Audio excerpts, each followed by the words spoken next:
Au bord du fleuve Casamance, il se dresse majestueusement comme un défi à l'oubli. Le lieu de mémoire commence par l'espace de recueillement aménagé dès les premières heures qui ont suivi le naufrage. L'espace de recueillement qui est au milieu de ces deux, cet espace de recueillement est l'ancienne place des naufragés, qui est la première place qui a été érigée pour rendre hommage aux victimes du naufrage juste après. Donc cette place est venue intégrer l'espace mémoriel du bateau Le Joola. Il y a ensuite l'esplanade de 700 mètres carrés qui va accueillir les deux hélices du bateau déjà repêchées. Quant au bâtiment, il comporte 4 niveaux.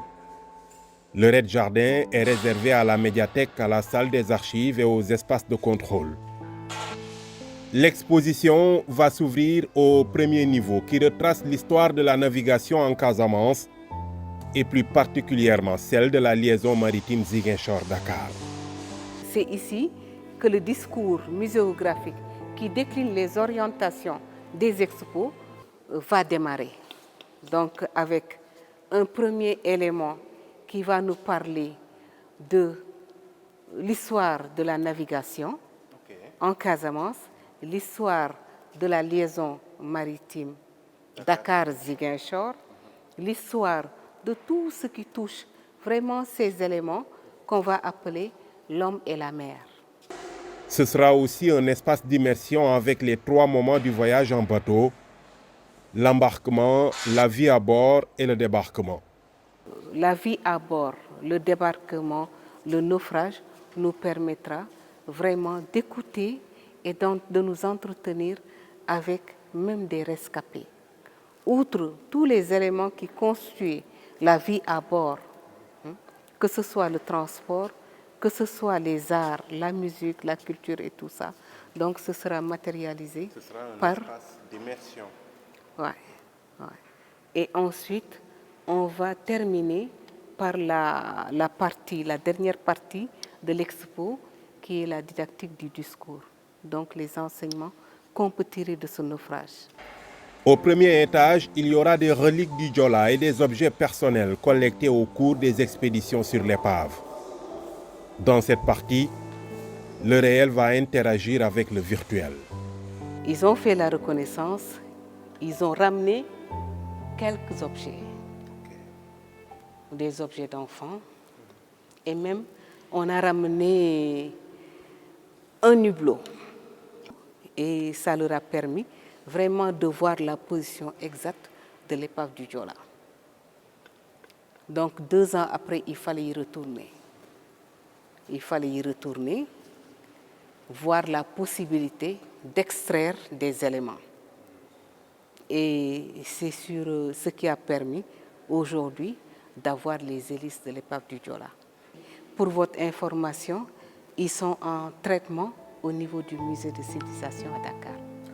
Pour élargir la base mémorielle de l'ouvrage, des sites d'intérêt lui sont rattachés.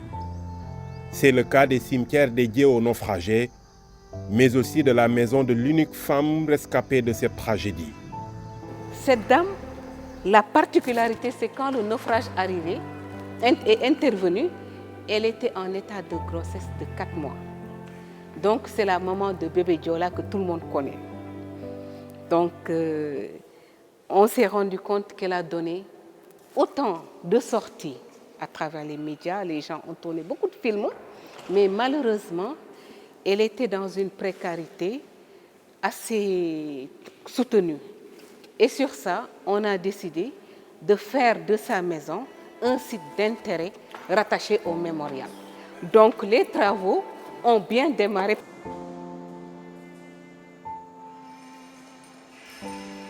Et là, vous êtes à la terrasse. Ouais. Vous êtes à la terrasse. On a Donc, une parfaite vue sur Ziguinchor. oui, on a une parfaite vue sur Ziguinchor. Et là, vous voyez, vous avez le mât. Vous avez le mât. Peut-être que dans la fonctionnalité, on va allumer le point. Ça, pour le moment, on est en train de régler ça avec les autorités portuaires. Donc on a essayé un peu vraiment de reconstituer la terrasse. La terrasse, le haut d'un bateau. Ouais.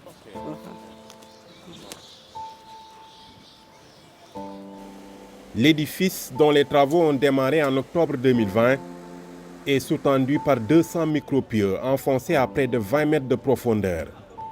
Au début, on pensait vraiment avoir des micropieux sur une profondeur de 12 mètres. Mais les micropieux qui sous-tendent ce bâtiment sont sur une profondeur de 18-19 mètres. Et avec des diamètres beaucoup plus importantes et un nombre encore plus important. Je pense qu'on doit être à plus de 200 micropieux qui sous-tendent ce bâtiment. Parce qu'on s'est rendu compte que vraiment le sol était... On est dans l'eau quand même. Érigé sur un site de 5838 mètres carrés, le projet a coûté plus de 10 milliards de francs CFA. L'endroit est symbolique à plus d'un titre. Il est situé au bord du fleuve, contigu au port et sur la route du bateau en partance pour Dakar.